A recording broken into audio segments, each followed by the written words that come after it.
Hey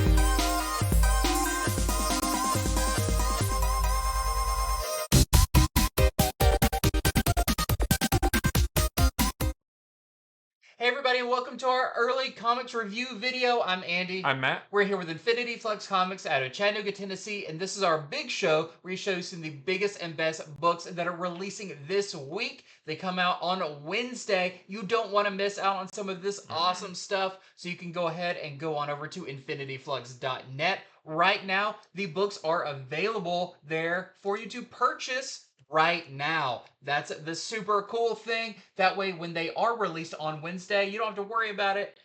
They won't be sold out. Yep. They will be ready for you, whether you shop local or we mail them out to you. That way, you're guaranteed to get the books that you want, but while supplies last, because some of these are going fast. Yeah.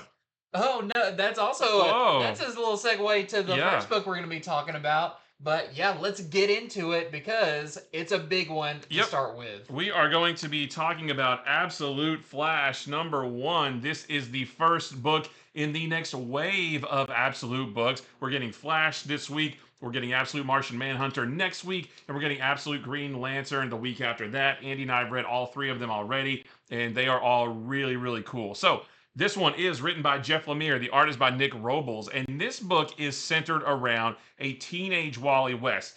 He is our Flash in this book. And he has moved from one army base to the next with his dad. They're now living at Fort Fox.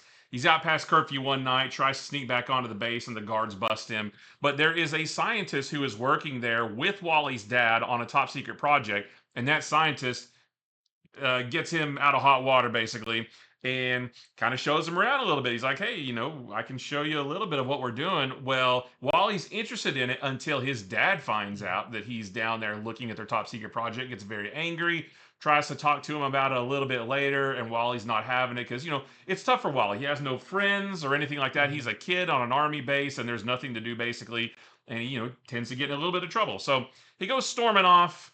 And I don't really want to tell you too much after that because that's when things start to get crazy in this book. Now, I will tell you that the book goes back and forth between everything that I just told you and also 2 days after that, where something has happened to Wally. He doesn't quite know what it is, but he is being chased by the Absolute Universe's version of some of the rogues. And he has no idea what's going on with him. Obviously it has something to do with him getting speed powers, because spoiler alert, he becomes the Flash, right? At some point along the way. But I'm not gonna tell you too much more than that, other than he is being pursued by some of the rogues. Their designs look really cool. I really like the artwork in this. Now this is a little bit less straightforward than Absolute Batman, Wonder Woman, and Superman. I had a lot more questions. Yeah.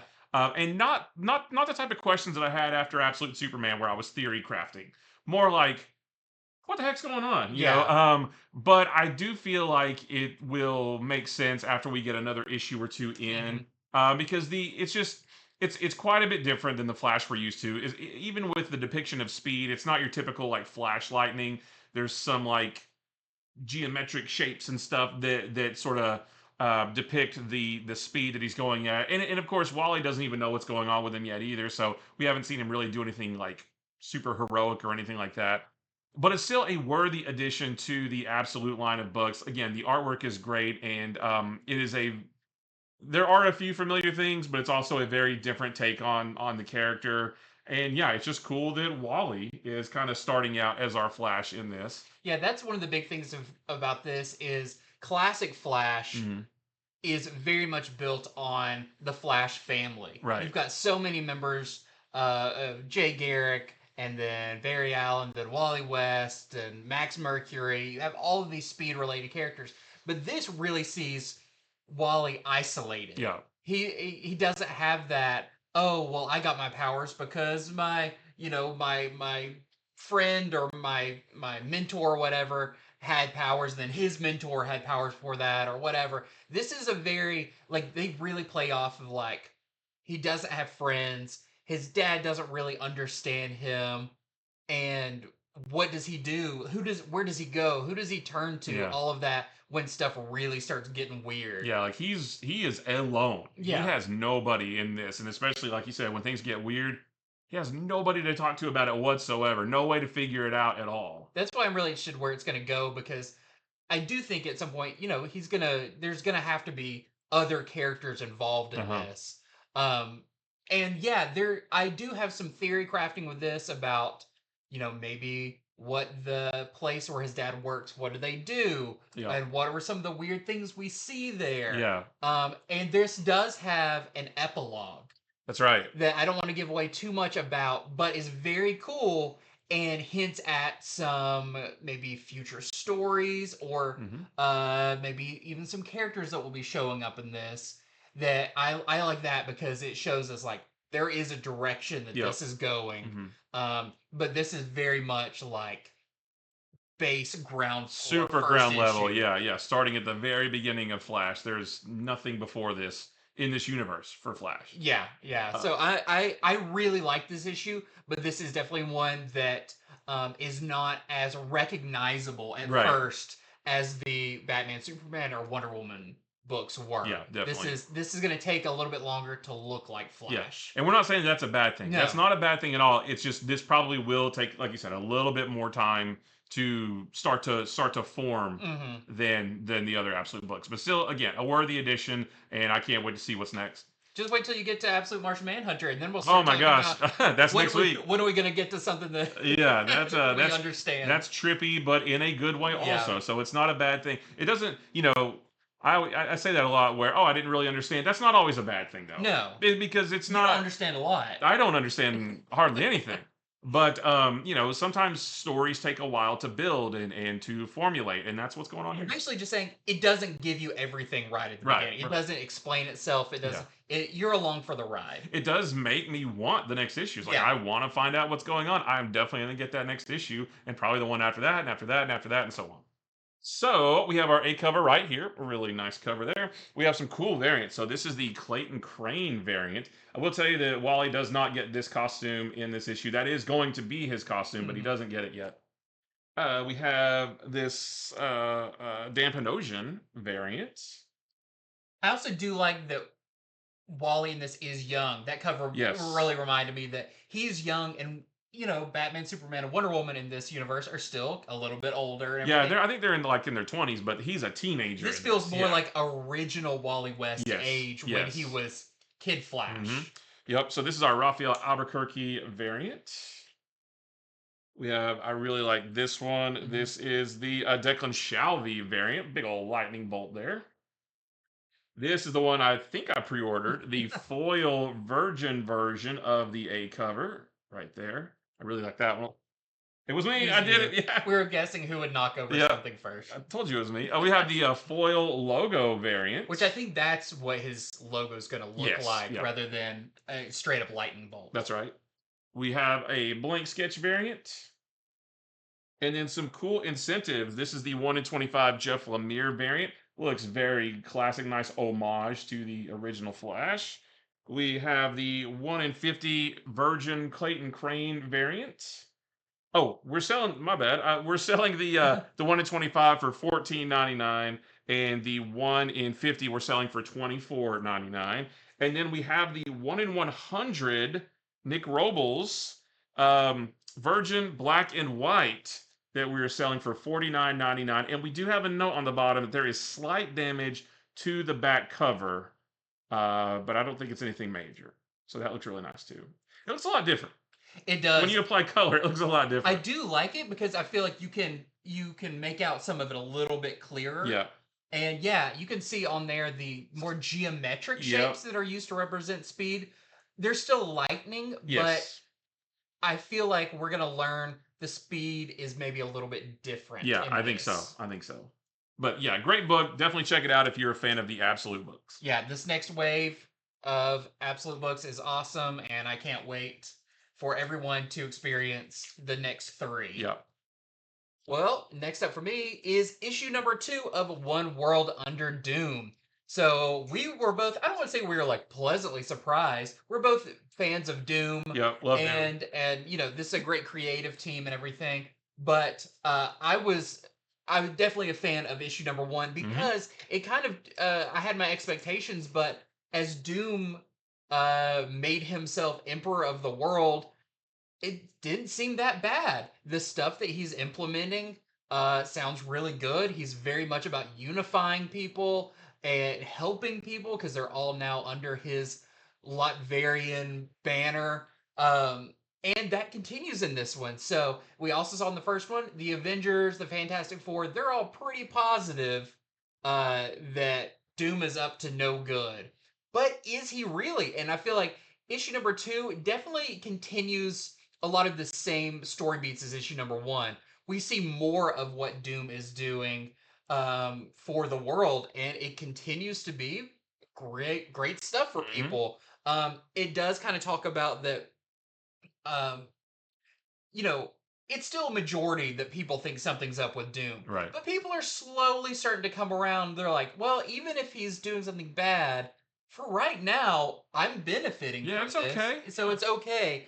Um, Now we also see the Fantastic Four in this. A really fun sequence with them where they're like doing really heroic stuff, but the whole time they're just discussing, so we know something's up with Doom. Hmm. Like, it could be this or could be that, but we've got a plan. We're gonna go take on Doom, and expose him for what he truly is and what he's truly trying to achieve.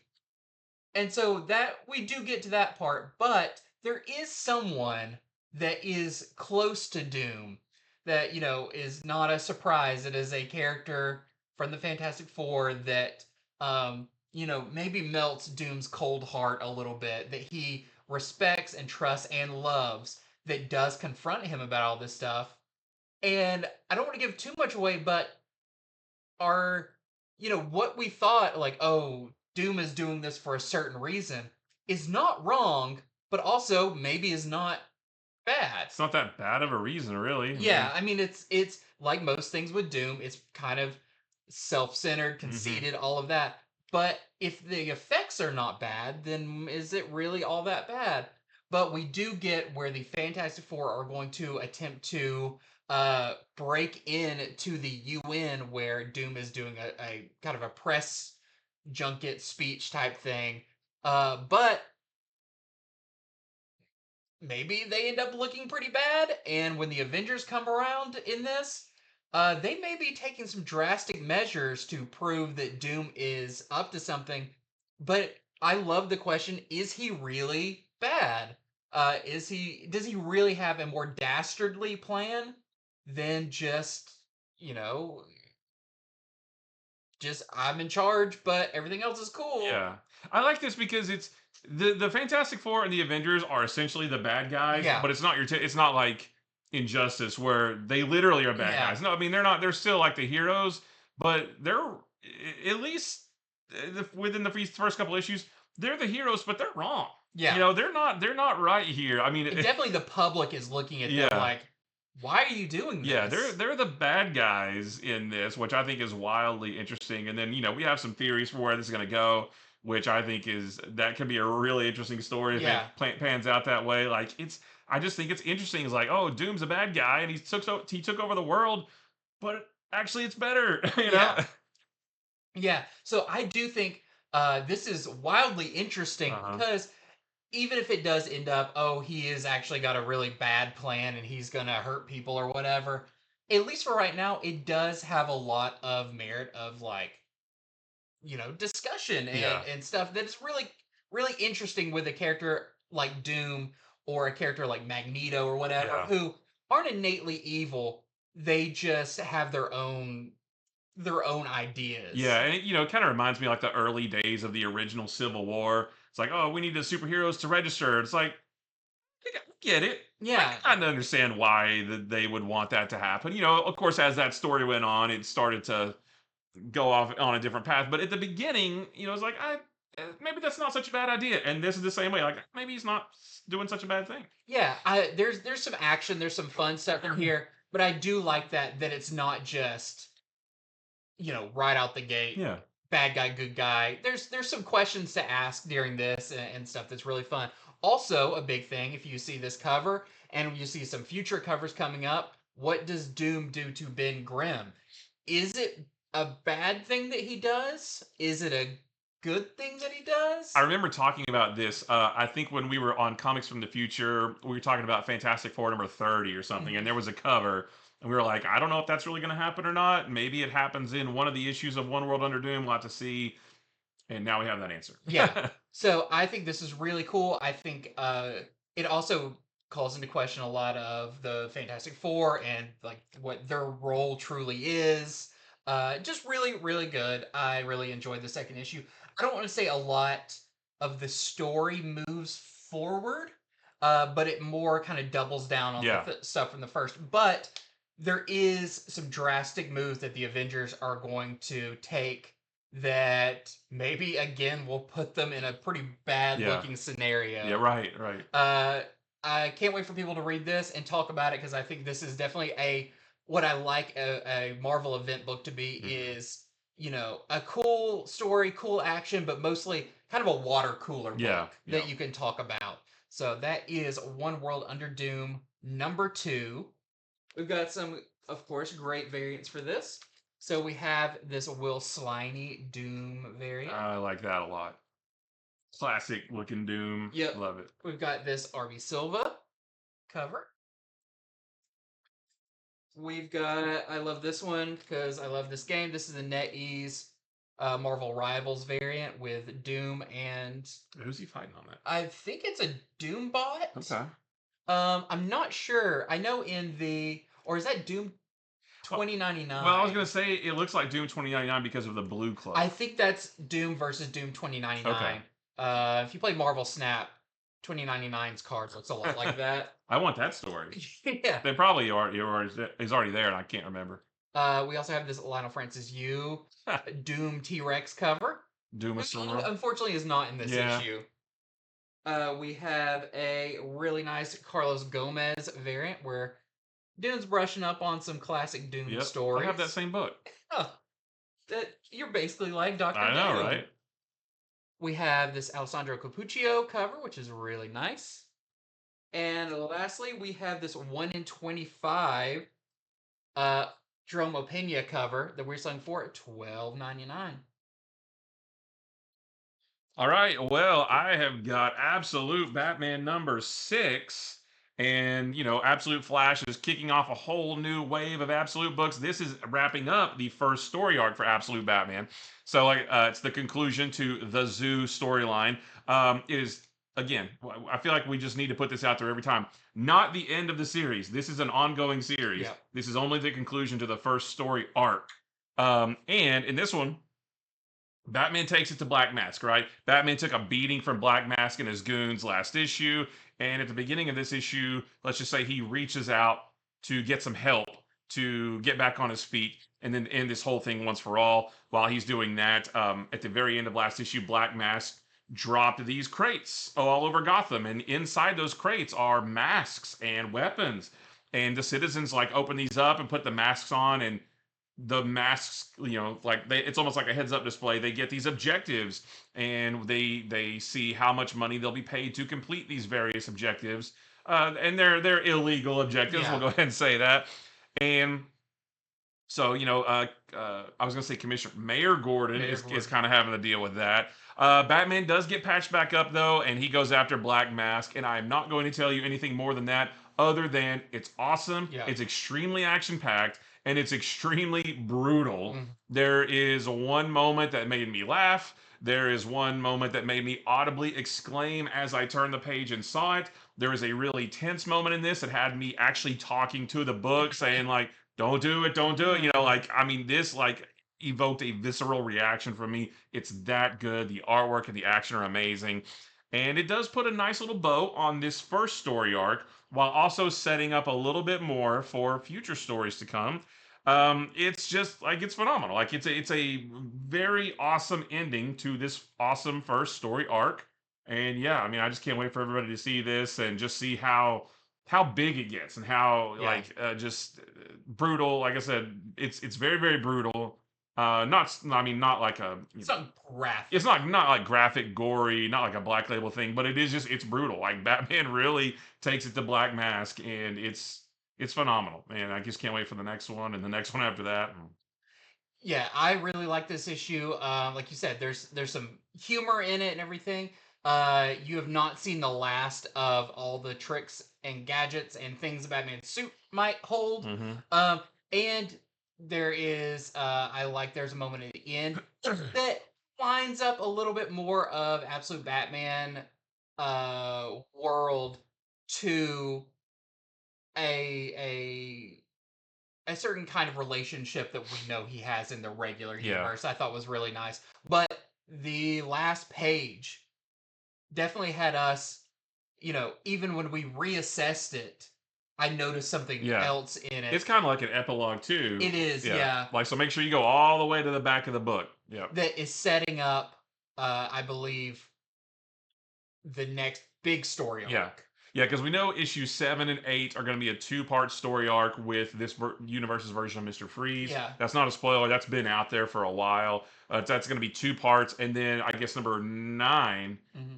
the start of a next big story, which it sounds like it's going to be awesome too. Yeah, so I can't wait to hear people's ideas about this final page and the really odd things you see there. Yeah. Leave it at that. But yeah, great issue of Absolute Yeah. Batman. Maybe my favorite of the 6 so far.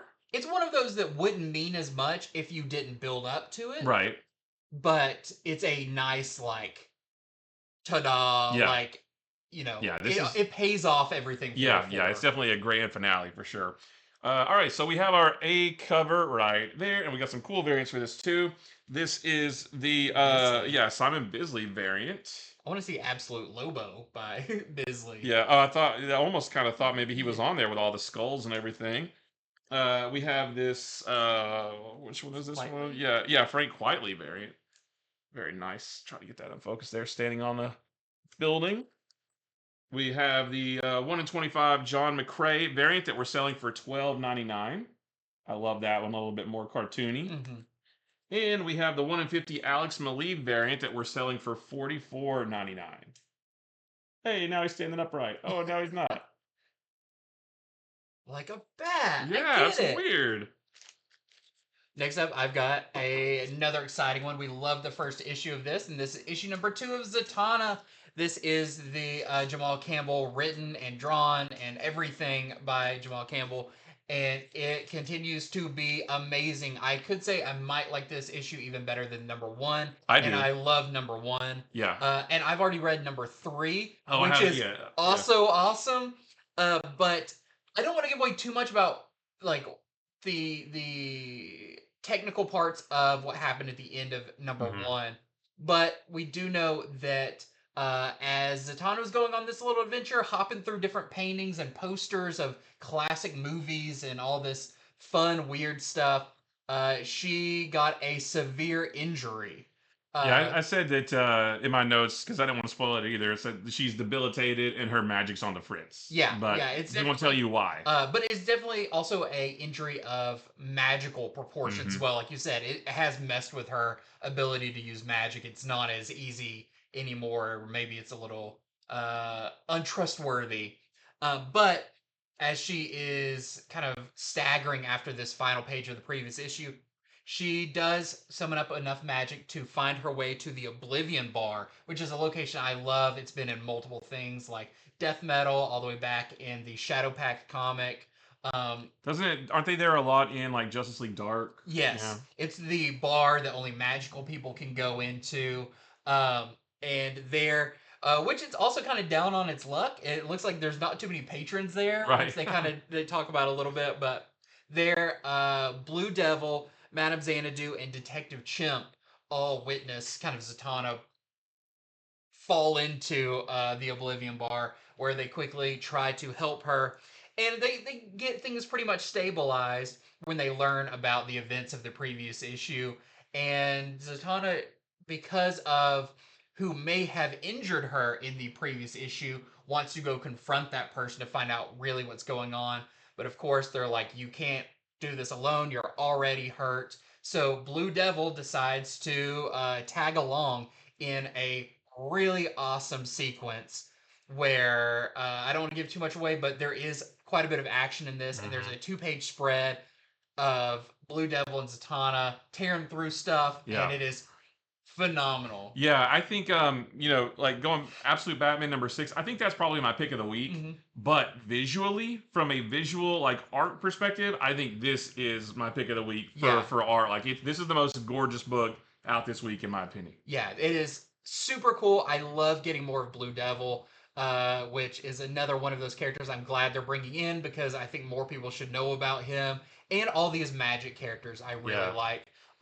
But once again, I love that this is kind of a thing that I feel like DC is doing really well right now, and it kind of harkens back to an older age of comics. Is the final page or the final couple of pages, big shocking like Hmm. oh no, what, I've got to read the next one. I Yep. feel like they're doing that in pretty much all their books really really Yeah. well right now. And what happens in this when you see it, I mean, I remember when I read it, I was like, wait, what does this even mean? Right. Like, how is this How possible? is that happening? How is Yeah. this happening? Oh, it's really really cool. Let's say there's maybe some familiar faces, but you definitely check out Zatanna. This is phenomenal. I really hope this. I I I know it's a lot of work for Jamal Campbell handling everything himself, but if he is able and willing, I would love for this to continue past the miniseries. I think this, like Poison Ivy or Green Green Arrow, any of those, definitely has a life for a long time if they want it to Yeah. continue. Love this issue. This is quickly one of my favorite series coming out. Just the story is great, but the art in this is just phenomenal. It's beautiful. It The is beautiful. It's colors and oh my rich. gosh, yeah. Like the two-page spread I was talking about, the action Uh sequence huh. is just like the colors are just kind of on Yeah. A fire. They're visual a feast. visual Hmm. feast indeed. But all of our highest praise for Zatanna. This is the A cover for issue number 2. We've got some fantastic variants as well, which make it even harder because all the art is great. So we've got this really fun Terry Dodson. We've got a David Nakayama cover. To one up that, we've Huh. got a foil David A Nakayama cover. So yeah, phenomenal book. Great week of comics so far. Yep. Okay, next up, I've got Who Are the Power Pals #1. Ooh. This is a new I believe it's a mini series from Dark Horse written by Dwayne Murray and the art is by Ahmed Rafat. And this book is about two guys named Alex and Derek. They used to play the heroes Buzzard and Swallow in a show called The Power Pals back in the 90s. But unfortunately for them, the ratings for that show were terrible and it was canceled after just half of a season. And that was it, and so they work as security guards for a movie studio while they continue to try to get acting gigs, but they're not having much luck doing that. And then after a bit of bad luck, they get fired from their security jobs as well. So nothing is going right for them at all. And they finally get the idea to put on their old costumes and go out to Hollywood Boulevard and kind of walk the strip there and try to earn a little bit of money, taking pictures with people, just like the other cosplayers out there. You see a lot of people dressed up as Spider-Man and Batman, that kind of thing.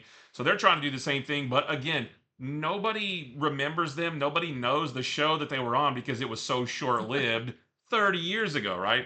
Um, so they're not having much trouble with that until they see someone who is in trouble and they help them out. And of course, there's so many people around and everybody's got a camera in their pocket. So everybody records it and it goes viral. And it kind of like puts them in the limelight for a minute. And they decide to try to use their new 15 minutes of fame, I guess, to try to earn money doing what they're doing. But also, they kind of get a wild hair to, hey, let's try out crime fighting for real. And one of them is a yellow belt in some kind of martial arts, which I don't know how high up the ladder that is, but they're going to try to go out and do a little bit of real world crime fighting. However, they have already been noticed by somebody who is not very happy with them. Somebody who's pretty powerful, not like superpowers, but like powerful. Like Influential. influential, yeah. And so that character is not very happy with them. So we'll have to wait and see how they deal with that when somebody influential and powerful is actually going to come after them. So a really good book. The artwork is nice. It's a little bit more cartoony, but it fits this really well. I really liked the humor in this. It's very meta with talking about you know, they like back in the 90s, like you know, the beginning of the book is set back in the 90s. Their show gets canceled, and they say something like, you know, nobody wants to watch anything with superheroes right now. And then, of course, flash forward to today, and it's like, you know, why can't we be in one of these billion-dollar movies? And you know, there's a lot of 90s slang, and it's just, I don't know, as a kid who grew up in the 90s, I was a teenager all through the 90s, like I just kind of relate to that a little bit. So a very fun read, and yeah, I can't wait to see like what kind of hijinks they get into. And this is the only cover we've got right here. Next up, another new #1, kicking off a new 5-issue miniseries. This is DC X Sonic the Hedgehog. I remember when this was announced, people were kind of like, "What? Like Yeah. this is crazy," but it's really cool. So this is by Ian Flynn, and the art is by Adam Bryce Thomas. And this is initially set in Sonic's world, I guess Green Hill Zone or Yeah. the like. So Sonic and friends are all hanging out when out of the sky a portal opens up and a kind of planet but looks like Darkseid's head Hmm. slowly comes down. Of course, they don't recognize Darkseid. They say like this doesn't really seem like Robotnik style. But immediately parademons start flying down and they know this is bad. So you get a great action sequence of Sonic and friends fighting parademons, but it's not too soon until the DC heroes show up, and there is I'm not super familiar with like super modern Sonic stuff. I know like there are regular looking cities and stuff, Yeah. but this just looks like almost like a metropolis Mhm. type city, where the Justice League join in, and you get some really fun interactions between the Sonic characters and the DC characters. Like, of course, you've got Sonic and Flash kind of racing each other playfully while fighting. You've got Do we see who wins between the two of them? not really. They don't really Okay. have a destination. It's just like who can get in front of Yeah. the other one. Okay. I didn't know if there was like an official who is No, faster. I think No. they both have the edge on in different parts. Yep. Um, the part everyone wanted to see when Shadow meets Batman, Mhm. which is exactly kind of how you think it would be. Um, everyone kind of has a equal. So you've got on the Sonic side, you got Tails, Amy, Knuckles, Silver, and Shadow. Of course, Sonic. And then you've got Superman, Wonder Woman, Green Lantern, John Stewart, Flash, Cyborg, and Batman. And they all kind of have an equal that they kind of buddy up with as they are defending the city. But we do soon learn that the DC heroes used a boom tube following Darkseid because they know he's trying to locate something of incredible power within the Sonic universe. You could probably figure out what it is if you thought about it, or if you're familiar with Sonic lore. But it's really fun. It's kind of a simple setup first issue. There's kind of a little wonky part where it seems like Superman and Knuckles know each other, and then they formally get introduced later. But it seemed like Knuckles called Superman Superman, and Superman called Knuckles Knuckles, and I don't I don't know. I feel like when I first read it, I was like, did they appear in some like crossover game Yeah. together or something? But there's no like see whatever for their original meeting or anything like that. So it felt a little weird, but it was soon overshadowed, no pun intended, by Ah. all the other characters. But there is a really nice personal moment between Shadow and Batman, who have both lost Hmm. people to become who they are, which I thought was a really cool, digging a little bit deeper into the characters. So if you're a fan of Sonic, this definitely is kind of more of an all ages book. The art is a little bit more on the cartoony side, but it's still really good art. And yeah, this will definitely speak to the Sonic fan base, or if you're a fan of both. So there is your A cover. We also have a couple of variants. So we've got this is the Ethan Young variant, and we have a blank sketch cover, of course. And lastly, we have a 1 in 25 version Okay. of. Is that the A cover? Yeah, I think so. Okay, Yeah. it just looks different without the text on it. It's a 1 in 25. We're selling for $19.99. All right, next up, I've got Bug Wars #2. The first issue was really, really cool, and this one really helps to kind of expand on the universe or the world a little bit more. So, in this one, Slade, our main character here, he is captured and taken to a place called Swarm City, which to the bug world looks like a big city. It's a big beetle metropolis, but it's actually hidden beneath a brush pile, in the backyard because that's where all this is taking place. And he's taken there so that he can be sold, and he and a couple other captives are taken to the Blood Hole to fight and die in a gladiatorial battle. It's a lot like the movie Gladiator. If you've ever seen that, like Slade is your Russell Crowe character, and there's some other captives there, and somebody buys them, takes them to this big gladiator arena where they fight for the amusement of others, and probably, are expected to die anyway. And however, this really shouldn't be a problem since it appears that Slade keeps his like normal size strength. Yeah, Proportional proportion, strength right. of a human. Yeah, so when he keeps his big size strength even when he's teeny tiny, and so he shouldn't have any problem, right? Well, except that something is wrong with the amulet on his chest, and he has bug size strength now since he's the size of a bug. And so that's pretty much the entire issue. But we do meet two new characters that are going to be his allies. I don't know that we got their names though. Um, But they're from two different kind of because yeah. we saw in the first issue there's a lot of different factions of the mites, which is like the race of these tiny bug people. And this one, she's kind of like a witch.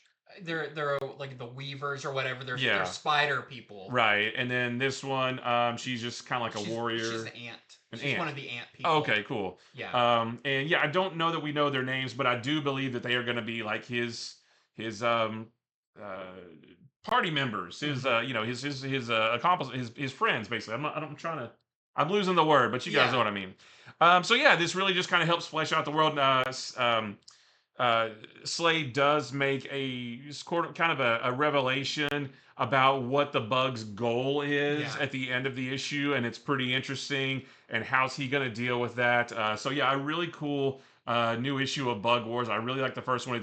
It's very original while still also feeling like it kind of it's very Honey I Shrunk the Kids meets Conan, but it also still feels very original. Yeah. A lot of cool characters and places. Even though the whole thing takes place in the backyard, it still feels very, very big because it feels big. It feels like they get word from this other place, which is just another part of the yard. Right. But they're so tiny, it takes long for the word of something to travel.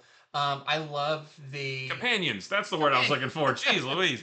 I love the, like this brush pile is like, oh, it's just a little brush pile in the backyard. But for this, it seems like this multi-layered. They talk about the different layers and the kind of seedy places in it and all of that. It's kind of like Toshi Station, like it's a seedy underbelly. A little Coruscant. The deeper you go, the darker it gets. Yeah. Black markets and things like that. Yeah, you get more ideas of maybe some of the other races that are involved in all of this storytelling. It's one of those where you see something going on, and you go, I would like to know more about that. Yeah. I want a story set over there. Yeah. Again, this is a very mature title. There is some bug bits in this, and it's a nice way of putting it. Not in the violent sense, but in the other sense. But very much like a Savage Sword of Conan, or something like that. It's still got a great sense of humor. I really like, and especially even when you learn what the big threat is for this whole thing, there's a little bit of comedy. Yeah, a little bit. Like, oh my gosh, just the when you consider these are little bug people, what's going on. But I think this is a really cool world they're setting up. And like the first issue, the last couple of pages are like notebook pages. Where you get some backstory and some ideas about like social structure of these different mites and all of that. Yeah. So yeah, another great issue of Bug Wars. If you like the first issue, you're definitely going to like this one. You're not going to want to miss it because it does expand that world some more. So we have our A cover right here, and we have this really cool 1 in 25 Tony Daniel variant that we're selling for $19.99. So yeah, for sure. If you were a Conan fan, this is definitely, if you're like a fantasy fan or a Conan fan, Yeah. this is definitely Yeah. right down that line. The way they treat the mites in this, the ants, all that could be a race in like a D&D Oh, for campaign. sure. Like Absolutely. easily, like the spiders are kind of like your mages or your Mhm. sorcerers, and the ants are like your soldiers, Yeah. your knights, that kind Which of makes thing. sense, for ants. Yeah. Yeah, yeah. It's all really, really Yeah. fun. Well, next up, I have a new number one. This is, I believe, a double-sized issue starting this miniseries. This is Out of Alcatraz, number one by Christopher Cantwell and Tyler Crook. So, Christopher Cantwell, who is currently writing your Challengers. I think so, right? Yep. Yep, Challenge of the Unknown. And you have Tyler Crook, who worked on stuff like Harrow County and a lot of other kind of cool Dark Horse books, always kind of creepy. This is really neat because this is loosely, it's kind of a what if based on a true story of some convicts that escaped Alcatraz in 1962. It's I think also like, isn't that what The Great Escape is based I think off so, of? yeah. But there were four men who attempted to break out of Alcatraz, which, of course, is the craziest idea. I mean, so impenetrable. Plus, when you get outside of that, you have the ocean that is, like you're going to get beaten to death against the rocks if you make it that far. Well, in the true story is there's four men who tried to escape. Three did, but they were never found. They were assumed dead. They were kind of listed as deceased, but no bodies were ever found. This is what if they made it out. At least two of them made it out, and what happens next. So this turns out to the kind of idea of this is maybe being on the run is even worse than being stuck in prison Okay. because of just the who can you trust? Yep. You're always looking over your shoulder. The guilt about you survived this, but maybe someone else deserved to get out of this. And what is the cost? Like, what would you do to remain, on the run? It may even cause you to commit more crimes, just to cover up the fact that you are on the lam. So in this, definitely things go from bad to worse. I've got a very like Breaking Bad feeling about this, where they start out with like we have their best intentions of fleeing and making a better life for ourselves, but quickly that turns into like a moment where one of them just goes to the store to buy some candy. Well, then the other guy learns it's like, well, we've got to, you know, kill everybody who saw you there. Mhm. We gotta stop this. Oh, Well, okay. one guy is like, I just want to contact my mom and just let her know I'm okay. And it's like, you can't do that. And it's like, uh-oh, well, maybe I already did something. Yikes. Like, and it's that like, well, what do we do now? We got to Yeah. cover this up. We've got to track down everyone who saw anything. Maybe they have someone on the outside they're working with. They've got a plan about where they're going to go. But can that person be trusted? And, oh, who's knocking on the door? Is it somebody who knows? It could be the cops right here. It definitely is a nerve-wracking read. Mhm. So when I got into it, like usually my speed for comics is I like superheroes, I like fantasy, I like sci-fi. This is definitely based more in like a real world what if. Yeah. Kind of like crime noir stuff. Yeah, Yeah. so it's like, oh, okay, is this gonna get like slogged down in dialogue and all this stuff? No, this was actually, even though it was, I think, a double-sized book, a quick read because the pacing and the tension and the as fast as you can tell people are talking and moving and everything really propelled me through the story. So I really liked this. I thought it was very engaging and I could easily see this being a movie or an HBO series or Yeah. something. So yeah, I really liked it. If you like one of the stories where bad goes to worse, you'll definitely like Out of Alcatraz number one. I thought it was really, really fun. Just the one cover too. Okay, cool. Well, next up, I've got Challengers of the Unknown number 4, also written by Christopher Cantwell. Hmm. I really like this issue a lot. This may be my favorite issue. I'm not sure if it's my favorite. There's when They're every all issue good. of it has been really Yeah. good. They're all a different flavor. Yeah. It's like, which is your favorite slice of pizza? I don't know. I love pizza. I'll eat any of it. So But you are a little biased because you like Green Lantern. I do love Green Lantern, yeah, and I'm a Hal Jordan guy too, Yeah. so yeah, I really like this. So Green Lantern and Red Ryan investigate the fourth dark side anomaly, which is really just this asteroid that's kind of floating in the middle of space, just sort of innocently just being there. And the asteroid is pretty desolate, but there is a series of caves and caverns inside that they explore. And what they find in there is pretty shocking, a little bit confusing. They learn a little bit more about the asteroid itself and what it really is. There's things in those caves and caverns that they are really confused by. So that's that's a lot of the issue is them exploring. We get a little bit of backstory on Rex Ryan as well, and how this kind of relates to the plane accident that brought all the challengers together. We also, what I found really interesting about this is we get a little bit more information about what is going on with the challengers themselves as they go explore these anomalies, and we learn a little bit more about why Mister Terrific is keeping them at arm's length. And I'm really looking forward to seeing how that plays out. It looks like we might see that play out a bit more in the next issue with the way this one ends. And we've said every time we talk about this book, we're like, yeah, Mister Terrific's being kind of a jerk in this.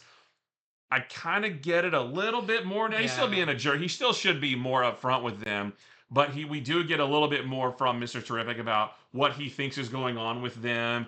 They explore these anomalies, and then they come back changed a little bit, and how he's worried about that. So that's a smaller part of the book, but I thought that was really interesting too, because that has a larger impact for the entire series and maybe outside of the series. Yeah. So I'm not sure, but yeah, just another great issue of Challengers of the Unknown. I don't know if this is 5 or 6 issues. I think maybe it's I 6. think it's 6.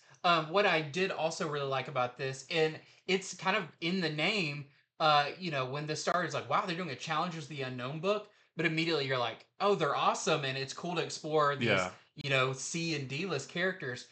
Those are not the last C and D list characters you see in this Right. book. Yeah. There is at least one that you come in contact with, Yeah. and another that is part of the story that is like, oh wow, like people may have to Google who some of these characters Yeah. are, but for a long time, like DC fans, especially for more the space characters and stuff, this is super fun. Yeah. That different characters that pop up in it. Yeah, it was really cool. There is another character in this that I'm not saying that I did an internet search, but I'm not saying that I didn't either. So, yeah, just another great issue, great artwork and everything. So this is our A cover, and then we have this. Is that Phil Hester? Yeah, this Phil Hester cover with all of the everybody who's been in this series so far. Although this really it's just these guys, but there's everybody else too. And that is it. It is fun. At one moment, someone does ask Green Lantern about like, why are you wearing purple? Yeah. Or they say like pink or something. He's like, it's purple. It's purple, and there's a reason why I'm wearing it. Yeah, Yeah. yeah. They do like twice in this series. They've explained why they're wearing the Challengers colors, and it's really cool. Yeah, it's some respect. Yeah. It's cool. Speaking of, here's another one that is part of our three of our favorite books currently coming out from Yep. DC, and they all come out in the same week, which is awesome. This is New Gods, issue number 4. So this continues to be awesome. Once again, we talked about this and think this is maybe our favorite issue of the series so far. There's a few guest artist pages in this by Bernard Chang right at the beginning, where we see a little bit of the past, some early days of New Genesis, as Highfather first learns about the mother boxes and what they're capable of, and maybe how he wants to use them going forward. Um, this is chock full of a bunch of New Gods characters that you may not be super familiar with, but every time one popped up, I looked them up and I was like, oh, that's cool. Like, I see where they came from and what they do and all of that. So I like that this is really pulling from uh, the whole history of New Gods and Fourth World Yeah. stuff to bring us these characters. So we do get some stuff in the past. We also get some stuff in the present as we see New Genesis getting attacked, getting bombarded by these kind of marauders that we saw right from the first issue, and kind of what kind of defenses New Genesis has, which is awesome. There's some characters that I wasn't super familiar with going into it, and now I'm like, I want more of them. Yeah, They are yeah. awesome. But depicted the way they are in here, because I did look up one of the characters and looked at them in another book from several years ago, and they don't look quite as cool. So Yeah. I want just Evan Cagle. I just want him to stay on this for forever with these Yeah. characters, because there's some sequences in this that just like this visually is probably just narrowly behind Zatanna Yeah. as like best visual book of the week. Yeah, it is. It's so rich and surprisingly not confusing. As I love the New Gods, but some of that classic Jack Kirby stuff is very confusing Hmm. with a bunch of weird names and weird technology and all that. But this is actually pretty decently easy to Yeah. follow. Um, Now we've got all of that going on New Genesis, and then on Earth we have our story with Mr. Miracle, Barda, Oberon, and Barda and Mr. Miracle's daughter, which is also really cool as they are trying to track down this child who uh, is supposedly the kind of embodiment of a new god before Orion can get to it and destroy it. Yeah. Um, and Orion, let's just say, is very close by. Hmm. And that is where we get some very cool action sequences. But something big does happen in this. It does involve Highfather, and it may change the New Gods universe and that kind of tier of DC characters in a pretty substantial way. We only saw a hint of it in this, but in future issues, it could maybe drastically change some of our characters that I can't wait to see. Yeah. So, what this final page of this promises is a very awesome next issue that I cannot wait to read. So, once again, highly recommended New Gods. This is 12 issues, I believe it is. Yeah. 10 or 12. Yeah. And yeah, there's plenty of story here Oh to yeah. keep that Yeah. going. So, very cool. You see Highfather there on the Yeah. cover and some new armor. You might just see that Mhm. in the issue. Yeah, definitely my favorite issue of the series so far. It's phenomenal. Like it took my breath away. I thought it was Yeah. awesome. So, here is your A cover. We also have this really fun, I believe this is, yeah, the Gilliam March cover with Granny Goodness, which I think we've only seen briefly in this, but she's, Yeah, yeah, I don't, and that was maybe the first issue. I'm not yeah. sure. It was real quick.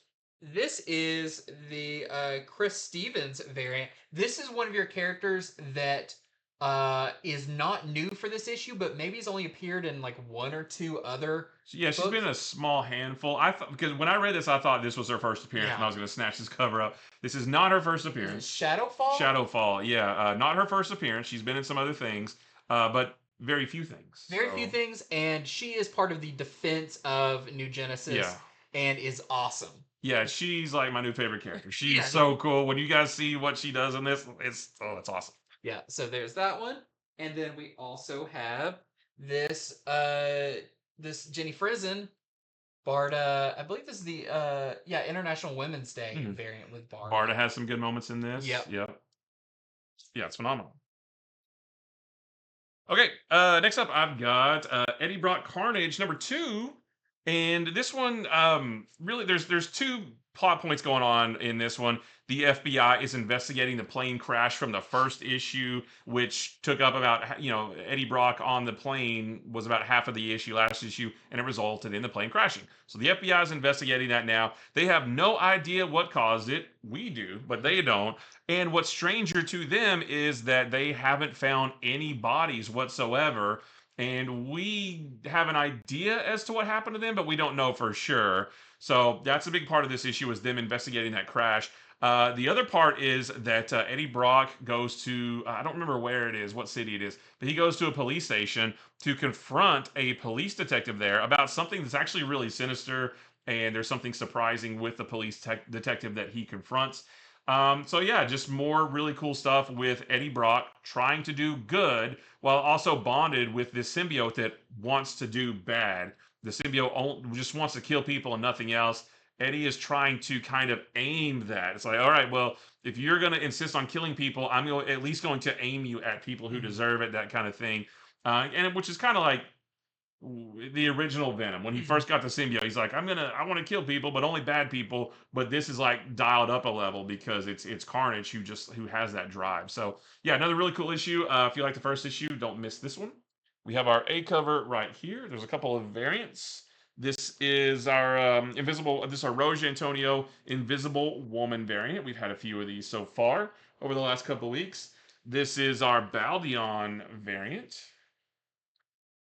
And this is our 1 in 25. Darn it. I don't Looks like Torque, is it I Elizabeth don't Torque? I don't think Or so. I don't know who the signature of that is. I don't have that written down, but it's a 1 in 25 that we're selling for 19.99.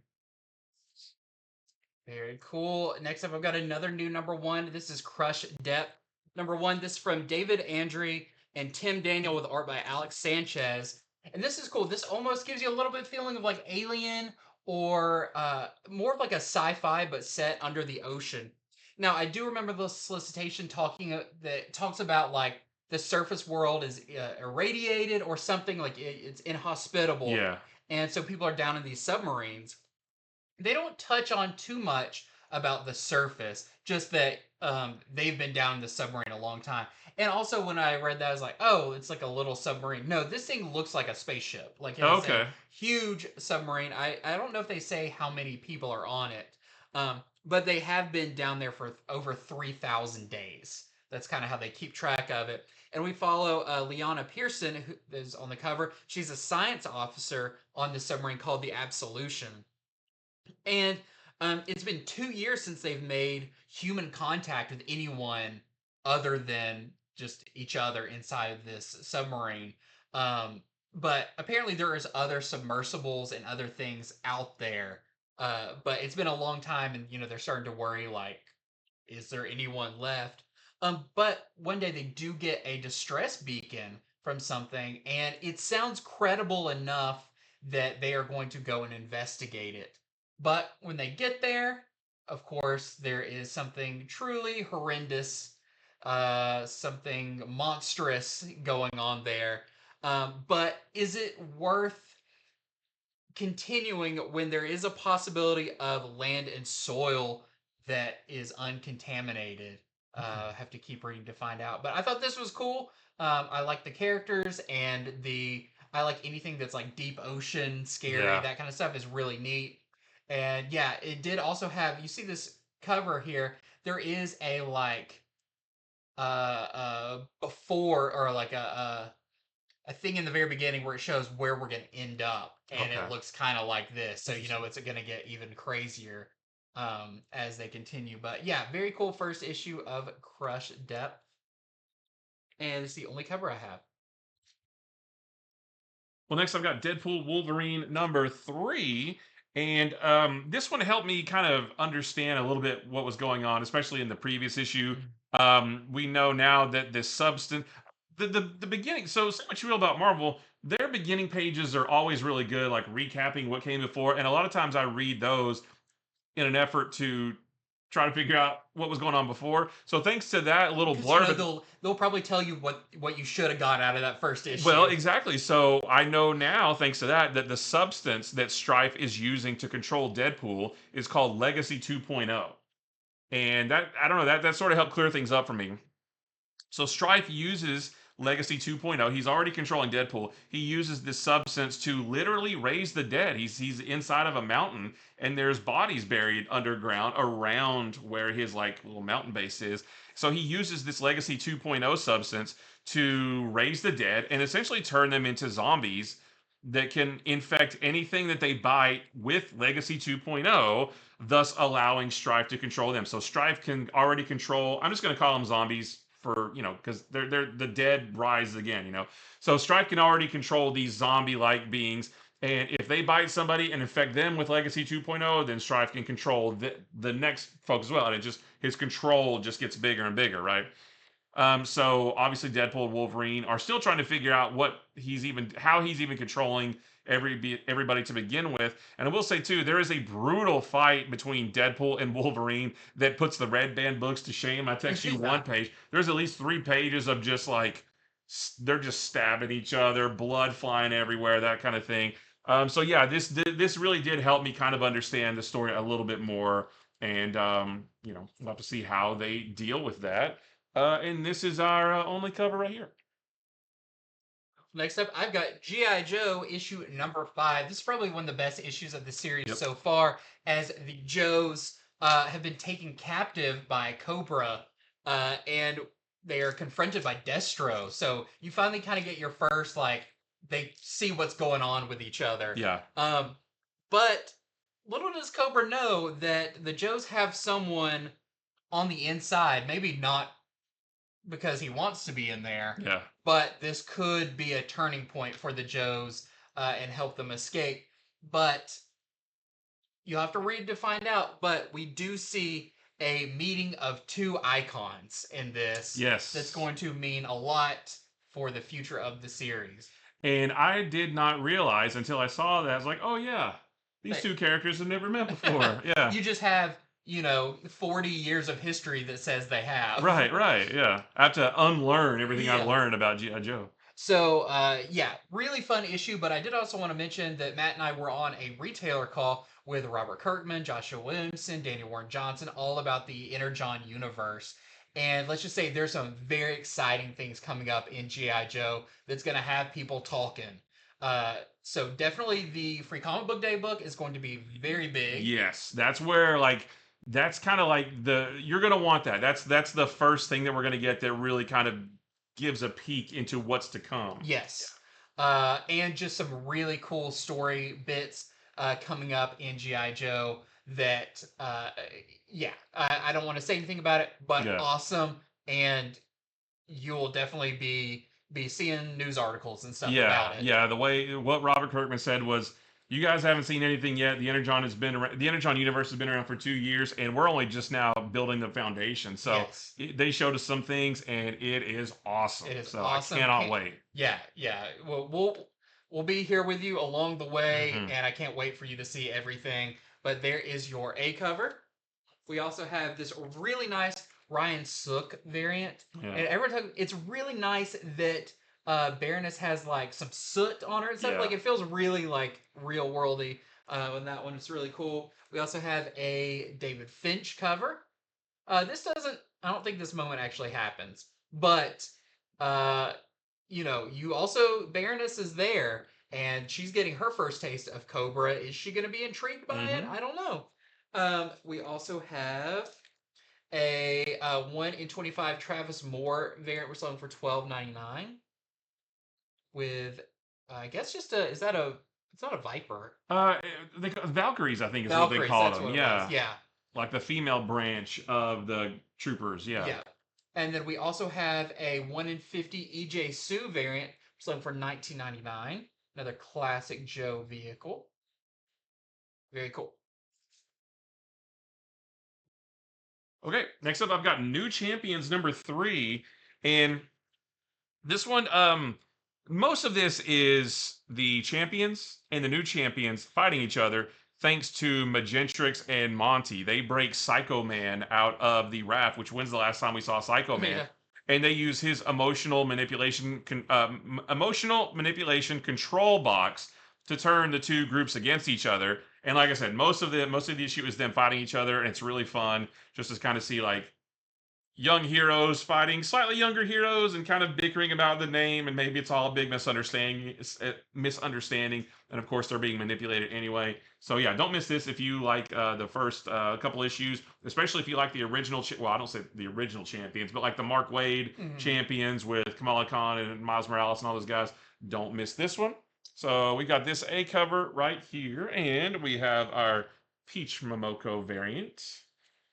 My favorite one, this Derek Chew Viv Vision variant. I love Viv Vision. That is such a cool cover. And we have this Sowie variant. And I love this Humberto Ramos variant with your original newer champions. I love this team. The previous new champion. The previous champions, yeah. Real quick, just want to mention LA Strong. This is a really cool anthology style book that came out. This 100% of the proceeds from this go to creators affected by the LA fires. So I guess that means like everyone who ordered it, it goes, from the comic shops, that money goes towards that. Yeah. Which is really awesome because there is some creators that were definitely impacted severely by this, but a lot of big names have come together to do about 1, 2, 3, or 4 pages each in this oversized book. Um, that some are about the fires and some are just about LA. And it's really cool. So you've got people like Brian Azzarello, Marv Wolfman, Mark Guggenheim, Jody Hauser, uh, Christos Gage, Jim McCann, Janet Leigh, Melissa Flores, Gana Chow, Dan DiDio, Christian Ward. There is a new pedestrian story from Magma Comics, which is a Yeah. completely different publisher. Yeah. But he has a couple page story in That's here, which I cool. thought was really cool because I believe this is Mad Cave, yeah. putting this out. So it's cool that like they're even sharing characters. Um, you have Bendis teaming up with Michael Avon Oeming again, which is your Powers team, yeah. to do just a nice little one-page thing. Jimmy Palmiotti and Amanda Connor have a page in here. You also have Stephanie Williams, or Stephanie Phillips, Salvador LaRocca, and many more. Ryan Gonzalez has a beautiful page. Just really cool. So if you like all these creators, you want to support this good cause, I love this. I think this is really neat. Some are more kind of prose type pages, but with art. Some are like comics. Yeah, just a really cool anthology book, and yeah, for a great cause. So pick up LA Strong, just the one cover for that. All right, next up, I have the question all along the Watchtower number 5. I should have coordinated this so that we would have like done our trifecta in a row. But this is the other of the 3 books between New Gods Challengers and this. We are loving these books from DC. So in this one, this is the next to last issue. And in this one, like everything has hit the fan at this point, and in this one we get the Question taking on Animal Man, Batwoman, both Blue Beetles, who are all being controlled by Cyborg Superman, and who also has the rest of the heroes on the Watchtower under his control as well. So the Question is on her own in this, and she is severely outmatched, but she's still very resourceful. She is given something that might help turn the tables, and another character does appear to help her out as well. So everything is coming apart. She is trying to, um, not. She's trying to prevent the Watchtower from being destroyed, basically, while also trying to stop Cyborg Superman. How can she do it? You'll have to read it to find out. But amazing story. The artwork, like seeing Tormy, like gets better and better and better every single issue. So I love this so much. So we have our A cover right here, and we have this really nice. Is this a Fornes? Yeah, Jorge Fornes cover, and maybe you see that little person in there too. Yeah. Might be a new little friend. Yep, so cool. Well, next up, I have TVA number 4. This is such an interesting series. This is, our kind of bridge between the like Marvel 616 universe and the MCU, considering they share the same TVA and some of the same characters. But there was a big thing that Ghost Spider Gwen found in the previous issue that definitely had us raising some eyebrows, given who this character was that she found. Now, when this started, I thought it was a cheap, like, I'll just say when she sees this character in the end, that's how the previous issue ends. And this one, suddenly the room gets filled with gas and she turns around and runs away. And I was like, okay, that's all you're going to give us. But there are answers and some pretty big things that, without having finished the series, a character in the MCU we thought was gone may be back, and this comic could be the reason they're back. So, pretty awesome thing right here. And we find a who maybe is the big villain of this series as well. Just a really interesting series that is doing big things that we'll definitely have to wait to the end to find out.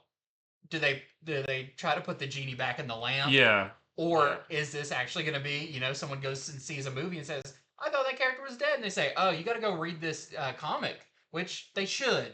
They should. They should go read Yeah, the everybody comic. should be reading the comics that the movies are based off of. Yeah, but really cool. So if you're enjoying the series, another great issue of TVA. Got our A cover. We also have This is the Lavina variant. More fun stuff with Miss Minutes and friends. And that is all the covers.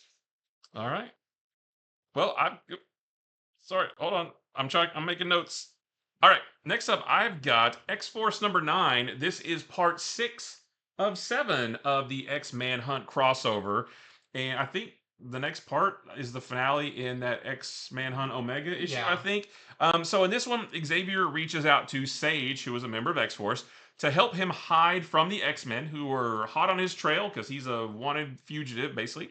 But he needs Sage's help to help him hide from the X Men while he tends to the thing. Okay, I'm trying not to spoil the end of the last part, which was X Factor number 8 or 9, I believe, from last week. At the end of that issue, Xavier showed Cyclops. He's like, I'm going to show you this thing, and this is the goal that I've had, and I don't want to spoil what that thing was, but in this issue, he's trying to tend to that thing while hiding from the X-Men. He's got a cake in the oven. That's right. He's like, I can't let it burn. Right. And I had my own little theory about what that thing was, and I was wrong because we do find out what flavor of cake it was. That's right. We find out what is up with this thing. We get that question answered in this, and it actually ends up tying back to the beginning of the story as well. Because if you saw like the reason why he broke out of the prison in the first place, we saw that in the very first part of this crossover, and it's never been mentioned again. And I was like, did they forget about that? No, they did not. This actually kind of makes it all come full circle, kind of makes it all sort of gel together pretty well. I mean, good job for them. Like, it was really interesting. So, yeah, we do get some answers in this, and there is still the finale to come. So, yeah, if you've been getting all these, do not miss part 6 here. This is the A cover. This is the only cover of this we have. However, I do want to go ahead and tell you that Exceptional X-Men number 7 comes out this week as well. This is not like up at the top. I don't know if you can see. It doesn't have a part 6 or 7 or 8. It just says up here. It just says collateral damage. So really, there's only one single page in this book that kind of connects to this X-Manhunt storyline, and it's really just the members of this team finding out that Xavier broke out, and that's pretty much it. So if you are trying to get all of the X-Manhunt parts, you honestly probably could skip this one because it has nothing to do whatsoever. It doesn't further the story. It doesn't further the story at all whatsoever. The entire issue is just the story that this own book has been telling, and there's a page in the middle that relates to that. But that's it. So I just wanted to go ahead and tell you that that's out this week along with X Force number 9, and yep, just these two. Real quick, I've got Rocketfellers number 4. My only note for this is good issue. Yeah. But this was a really good issue. Not a whole lot to say about it. Just great family stuff. Continue. I love the grandfather and all the ladies in the town. Yeah, I can relate it too, by the way. Yeah. Old man with a lot of ladies chasing him. Yeah. You get used to it. You have to tell me about that. And then you've got a really interesting sequence with a character we've met before, but now we see what their job really is. Mm-hmm. That was very surprising when I turned the page and I saw something that didn't look very futuristic. It actually looked kind of in the past. But it was really cool. It was very cool. And I will say, you learned that strange eyeball that the dad has. You might find out where that came from, what its source was. I did not even put that together. Oh, so that last page, you were just like, okay. Yeah. Okay. Yeah. I didn't even make that connection, but now that you said that, holy cow. There might be someone sans an eye. Yeah. Wow. Golly, I feel so stupid now. But again, a great issue of Rocketfellers, and Francis Manapul killing it on art with this one. Just the one cover for that as well. All right, next I've got Miles Morales Spider-Man number 31. This is the last part of the 4-part Pools of Blood storyline that's been bouncing back and forth between this book and Deadpool. And this one, Spider-Man, Deadpool, Ellie, and Shift face off against a powered-up Agent Gal. She got pretty souped up in the last part of this. And there's just a big fight between them. However, there's a pretty surprising ending involving 2 well-known characters that are not normally seen in a Spider-Man book, and another character that we have not seen in a long time. And I liked that character when they were around, and it was cool to see them back again. So yeah, the last part of this storyline, don't miss it if you've been collecting it, and really looking forward to seeing how those characters at the end up factoring into this and maybe more later. I don't know. We say a lot of cryptic things. Yeah, but we don't. I just don't want to spoil anything. No, that's the fun. There's our A cover right there, and we have this Franny variant, and we have this Pacelli variant also. Wait, what's he reading?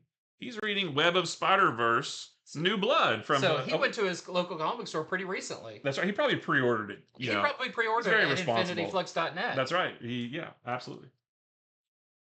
Also, we've got Ultimate Black Panther number 14. This was a pretty interesting issue, as in most of this issue, I was like, I don't know who these characters are or where they are or what's going on, but it was pretty action-packed until we do learn a lot of this ties back in with the character I guess they're calling the Progenitor, who is the being that the new Sorcerer Supreme accidentally let out of vibranium, which is like the dark spirit of vibranium. That's a good way to put it. So because of this, T'Challa can't even rely on his classic suit because everything in Wakanda is based on vibranium. So he might have to go a little old school, which is really cool. But I'm interested to see what's to come. A lot of this issue was kind of like, who are these characters? It's a very like Black Ops mission, sneaking into a base and all this stuff. And then something at the very end is also very similar to that. But what is this Progenitor Dark Spirit trying to do? Yeah, what's their goal? He's trying to do something, but we don't quite know what it is yet. But I've just got the one cover for it. All right, I've got Batman Superman World's Finest number 37. This is the conclusion to the 20,000 Leagues story arc. You've got Superman, Batman, Robin, and Swamp Thing against the Floronic Man, and also Aquaman. And what's the other guy? The merman's name? The guy, the king of the other. I don't remember the other guy's name. Yeah. So just a big showdown with the Floronic Man deep in the ocean. But I also wanted to tell you that this is the end of that story arc. The next issue of this is part 1 of the story called We Are Yesterday. That is a crossover between World's Finest and Justice League Unlimited. And it's going to go back and forth between those books, I think, for 6 parts, I'm pretty sure. So that all starts in the next issue of World's Finest. But this one was also really cool. It's cool to have Aquaman back in like the earlier days and that kind of stuff. So yeah, don't miss this out. Don't miss out on this if you have been getting this book. We have our A cover right here. We've got a few variants for this one too. This is the Dan Panosian variant. I love these. This is your Gutierrez variant. That's your interior artist. And I think this is a connecting cover with a couple other issues too. Looks really cool. Of course, our Dan Mora and Guy Fieri rolling out. They're going to try some. Welcome to Flavortown, USA. So that's our next of our like celebrity covers. Yep. And we have this 1 in 25. I believe this is the Putri variant that we're selling for $39.99. Just want to mention Magik issue number 3 came out. I only got to briefly kind of skim through this. There's a lot of dialogue, but still pretty cool with great covers. So starting off with this J. Scott Campbell, who's been doing all the covers, which is reason enough to pick up this book because they are beautiful, great designs. So there is your A cover. We also have a Jenny Frison variant. And we have this Malavia variant. And we have a Peach Momoko variant. One of the kimono variants they're doing. And lastly, we have a Momoko designed variant for Liminal, who is kind of the big bad of this, who we do get a lot of in this issue. We're selling this 1 in 10 for $4.99. All right, I've got Avengers number 24. I just wanted to let you know that this is the conclusion of the casino job story arc with the Black Cat and Kang working together to steal something from the Grandmaster, and of course the Avengers want that thing as well. So it all becomes just a big bunch of chaos. This is the end of that story arc, but the end of this book leads right into One World Under Doom. I guess you could say this takes place just a pinch before the first issue of One World Under Doom, because that this at the end of this they find out that what Doctor Doom has done, and then of course the next issue will be a One World Under Doom tie-in as we see. Kind of what the Avengers think of all of this. We've already seen them a little bit in the first issue of One World Under Doom, but we're going to get more from their perspective in the next issue. But yeah, don't miss this issue. This is our A cover, and we have this Peach Momoko variant. And we have the Marvel Rivals NetEase variant featuring everybody's favorite land shark, Jeff. Can you name another land shark? Wasn't it Chevy Chase that played Land Shark on on SNL? Okay. I lobbed it to you and you spiked it right back at me. And lastly for me, I've got Ultimate X-Men number 13. So we keep talking about this, but I will tell you, both Matt and I have a hard time following this book. Couldn't tell you what's going on. I'm just being honest, Your characters in this one find themselves in a kind of a shadow realm type thing. I believe they're having their face off against the Shadow King. I'm not quite sure. There's a lot going on. There's a lot of characters. I can't necessarily follow everything. Maystorm reappears this time with kind of a new look that may be somewhat related to not the Children of the Atom, but there was like another group that all wore masks. Wasn't it their version of the Morlocks? Yeah, something basically like that. And then there is a really interesting part at the very end where we learn the term Children of the Atom may be a little bit more literal. Like, there may actually be, when they say that, a couple of characters they're referring to that I'm not quite sure, but that's a thing. I feel like when I talk about this book, I need to take my retailer hat off and put my fan, because we're true fans of comics, right? Retailer hat off, comic fan hat on. I don't know what's going on in this book. I really don't. I try. I read every issue, and I can't follow it. I know some people love it. The art is gorgeous. Peach Moko's stuff is great, but it is a hard book to follow. Maybe if I read it all in one, it would it would make more sense. Maybe I could keep up with the characters a little bit better. But as it stands, when it comes out monthly or whatever it comes out, it's a little hard to remember what happened previously or what's going on now. But if you love it, that's awesome. We're so glad you like it. Keep loving it. Yes. I almost knocked something over now. So there is your A cover. And I love this. This is the Ivan Coelho 1 in 25 variant. We're selling for $19.99. Yeah. I love getting a really crisp look at what these characters look like. Right. Well, real quick, I just wanted to mention that Superman: The Last Days of Lex Luthor number 2 comes out this week. I did not get a chance to read this over the weekend, but if you remember, the first issue came out, I want to say back in 2023, and it's a Black Label story of Lex Luthor is dying, and he goes to Superman for help. And of course, Superman being Superman, he will go to the ends of the earth and the ends of the galaxy to try to find a cure, even though Lex Luthor is one of his enemies. There's a huge gap between the first issue and the second one. The second issue is not late. The first issue was way early. That's the best way to put it. I believe we were told that by when the first issue came out, Brian Hitch hadn't even started working on the second issue yet or something like that. So this is not late. Issue number 1 was super duper early. There was a second print of number 1 that came out just a couple weeks ago. Just a couple weeks ago, yeah. So if you got the original first issue, or you got the second print of the first issue and are looking for the next part, it is finally out. And issue number 3 is already finished and will be coming out on time next month as well. So if you've been waiting for it, do not miss it this week. It is right here.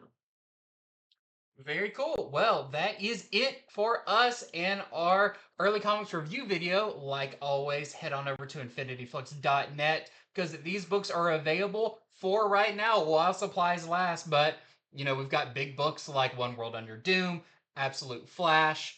All those kind of things are going to sell out. So make sure you go ahead and order it. That way you don't have to worry about it selling out on Wednesday. You've got your copy. It will be coming to you if you don't live nearby, or it'll be in your box if you shop local. Mm-hmm. Either way, it's a win-win. So we've got some big stuff coming up very, very soon. We've got our video coming up on Wednesday where we'll be going over Early comics you can pre-order, but after that we've got our next letters page live video. We'd love to have you join us for that. Let us know your questions in the comments of this video or any of the posts that we make. We'll find them. And Friday we've got comics from the future. yeah. You know, Sunday you have Megan and Jason with their showcase, and then we'll be doing it all again the following week. Yep. But also want to remind you that we have Matt and I are going to be at C2E2 in a few weeks in Chicago. So if you are in the area, stop by and see us. Say hey. Say that you watch us on this video. Maybe get a Star Wars book or Beast Wars or something signed by me. I'm gonna have a lot of cool stuff there, and hopefully we're gonna be able to make some videos while we're there Yeah. as well. Just some cool stuff coming. So stay tuned for all of that. And until next time. See ya. Like and subscribe. See ya.